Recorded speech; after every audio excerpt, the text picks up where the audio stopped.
Ang dekada 90 ay isang yugto sa buhay ng mga batang 90s ang hindi malilimutan, hinding-hindi ipagpapalit, at patuloy na babalikan ang mga masasayang araw ng ating kabataan. Bago ang lahat, ay inaanyayahan ko kayong mag-subscribe sa ating channel, at i-click ang notification bell, para lagi kang updated pag nag-upload ako ng mga bagong kong video.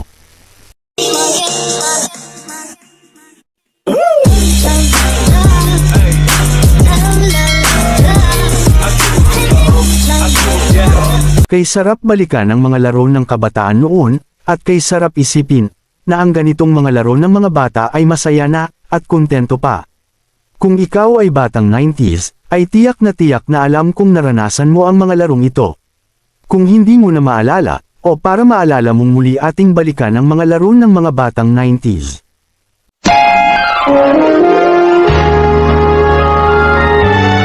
Kauna-unahan sa Pilipinas.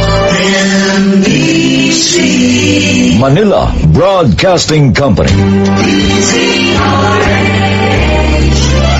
DZRH. Member, kapisanan ng mga broadcaster ng Pilipinas. Binuntis mo ako! Pero iba ang pinakasalan mo! Pananagutan kita, pero kahit kailan, hindi kita pwedeng ibigin! Oo! Aminin ko! Mahal kita!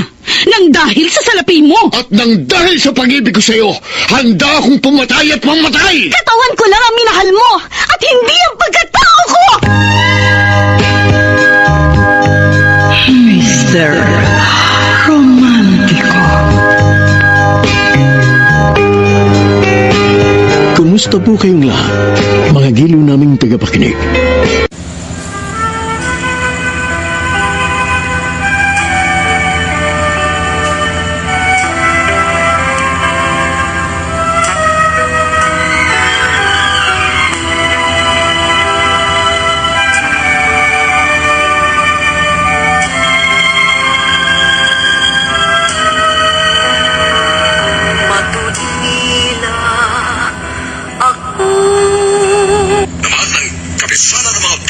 Ng Pilipinas, ang Lifetime Achievement Award kay Diaderi.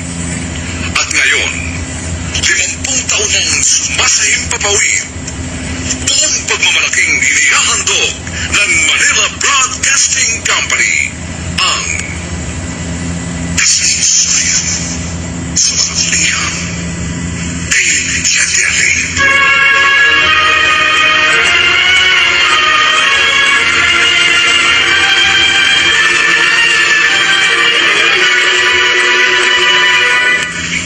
Itong inyong Diaderi.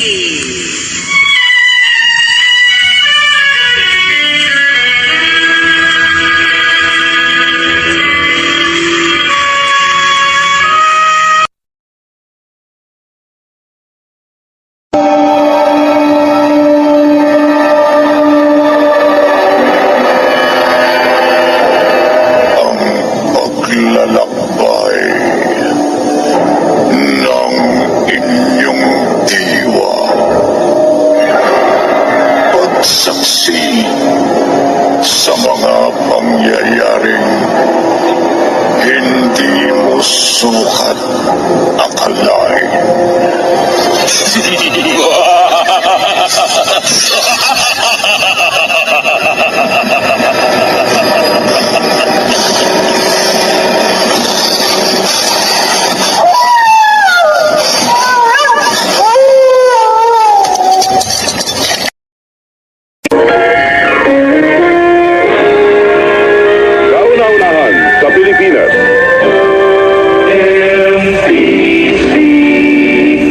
Broadcasting Company. DZRH, member, kapisanan ng mga broadcasters sa Pilipinas. At ngayon sa dulang tinimbang na pag-ibig dito sa Ito Ang Palad Ko.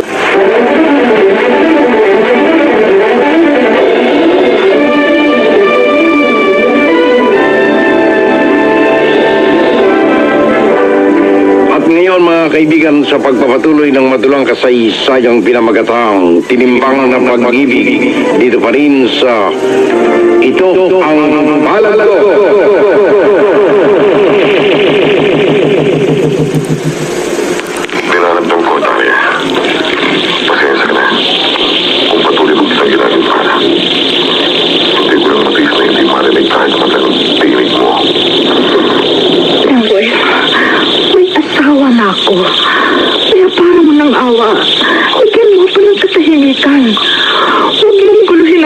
ko, pakiusap lang, Manuel.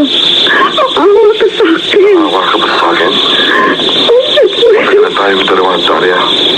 Minahal kita ng gusto. Nagplano ako para sa atin dalawa. Para sa magiging kinabukasan natin. Sabi mo, mahal mo ako. Nakakulong ako ng dahil sa pagnanakaw. Dahil gusto kong magkapera ako. Yung malaking pera. Dahil gusto kong pakasalan ka. Bigyan na maginhawang buhay. Nang makulong ako. Nangako ka sa akin, di ba? Na hindi ka magbabago. Nahihintayin mo ang paglaya ko. Pero yung pala, wala pa akong 1 taong sa kulungan. Nag-asawa ka na sa iba. Manuel, may dahilan. Anong dahilan yun? Hindi ko masasabi sa'yo. Kung gano'n, huwag mong asahan mananahimik ako. Pasensyahan tayo. Kandila.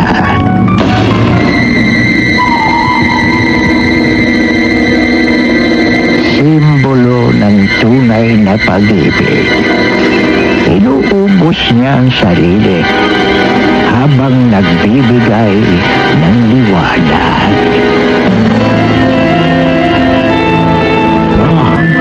Sa pamamagitan ng pagbabalik sa nakaraan.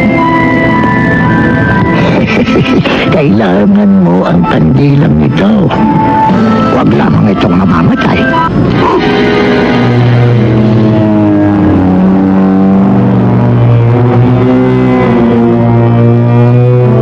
Ako si Mayo. Magtagpo tayo. Kulang sa buhay ko. Isa lang naman ang alam kong naging kulang sa buhay ko. Hindi ko nagawang maging isang Reyna Elena sa Santa Cruz ng mga maher nung araw. Yun lang.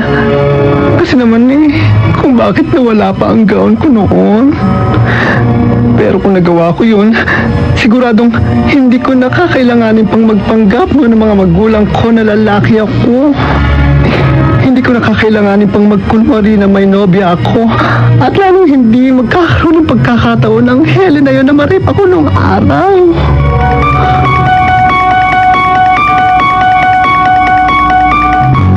Si Rolando alias Opelia.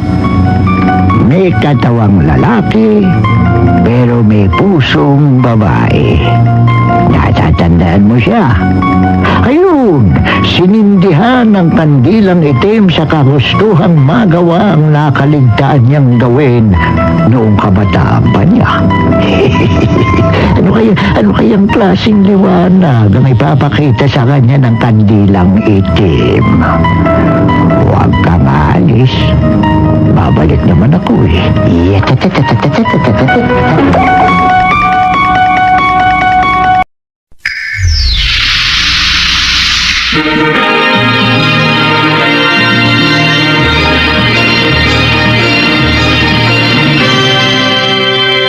Inihahandog ng Dialect Phase ang Philippine Center of the International Theater Institute at ng Earth Savers Movement sa pakikipagtulungan ng NBC, ang Manila Broadcasting Company ang